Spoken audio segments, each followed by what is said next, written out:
Not from Leicester, not from Kettering, and not from Northampton. Live from Market Harborough, this is 95.1 HFM. HFM Weather in association with the new South Leicestershire Learning Innovation Centre. New location, new ways of learning, new experience for you. For more information, telephone free on 0800 731 6723. Dr Chitnis, are you with us? Right here. Good morning. Well, it's still, is it still morning with you in India? Yes, it's 25 past 11. 25 past 11. And what's the weather like over there? Hot, sunny. Well, it's pretty much like that here in the UK, although we're expecting some heavy thundery rain later on today.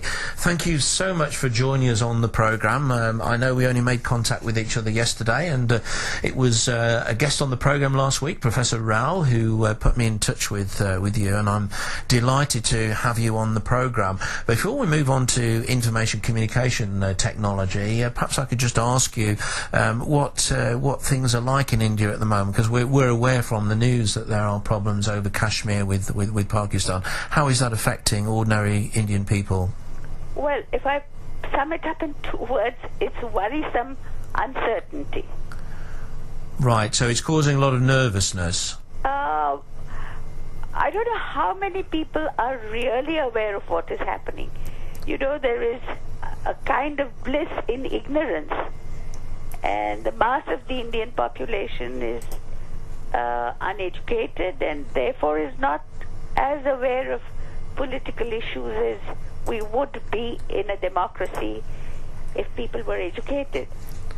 But generally there is a fear of war. People believe that war will not happen, that the clouds will have come and they will go. But it's the uncertainty that bothers, and I think educated Indians are worried that the Kashmir issue might get converted into a communal issue, and that is something that nobody wants. No, absolutely correct. The Hindus and Muslims are all basically Indians. Yes, yes. And they're worried that the frenzy could turn into something. But I don't think they really believe that a war will happen. Do you think that information communication technology is something which can break down barriers between communities, or is it something that can actually make those divisions worse? I'm not quite sure myself on this. What's your view? I think it depends on what kind of information is communicated. The trouble is that information technology is very little used, very exclusively used. In India, only a small fraction of the population has access to internet. And sometimes over the last few years, one has been worried about the kind of information, the kind of messages that are sent on the internet. Do you get me? I mean, yes. Militant groups, terrorist groups, yes, have more time to use technology for subversive purposes than normal people have to use it for saner. Absolutely right. And I think this restoring sanity. Carry on. Yeah, but on the other hand, because of the internet, people like journalists and so on, I mean, they have better access to information, and they are providing more informed statements through the media than would normally happen. So I think one major gain from information technology is that those who communicate with people have better access to wider information.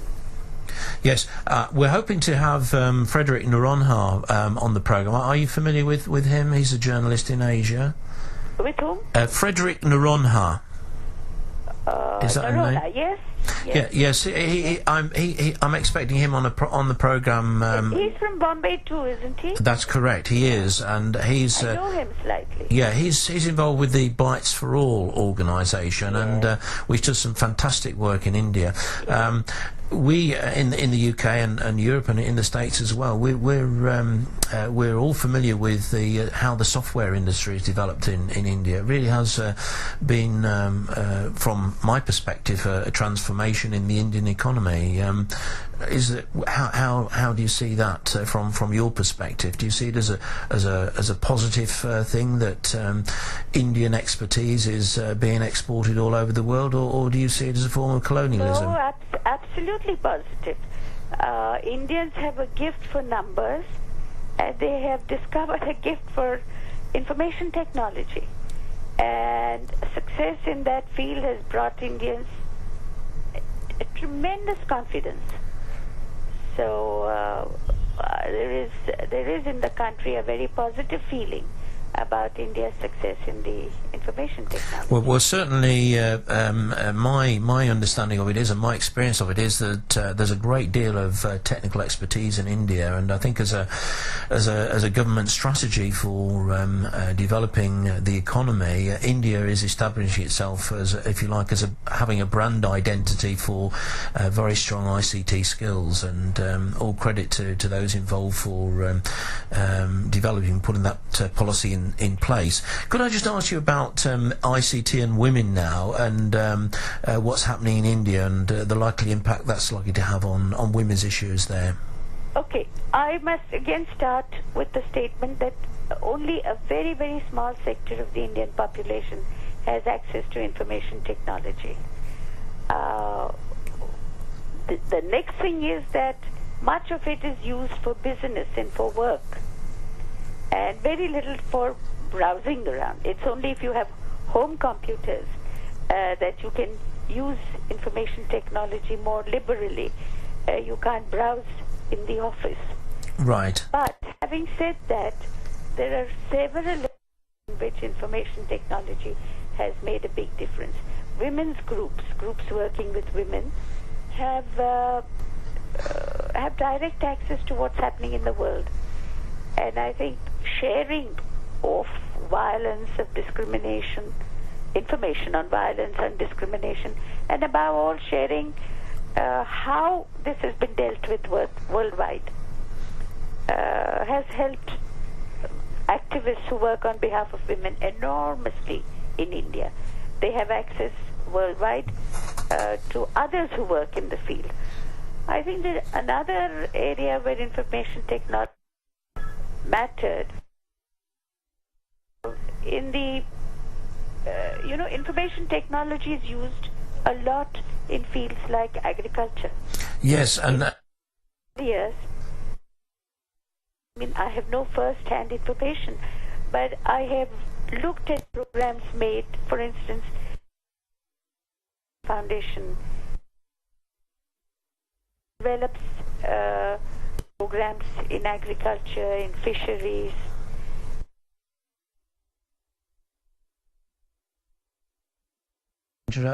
Interrupt you, but we're coming up to the hour now for the news, so thank you very much for joining us.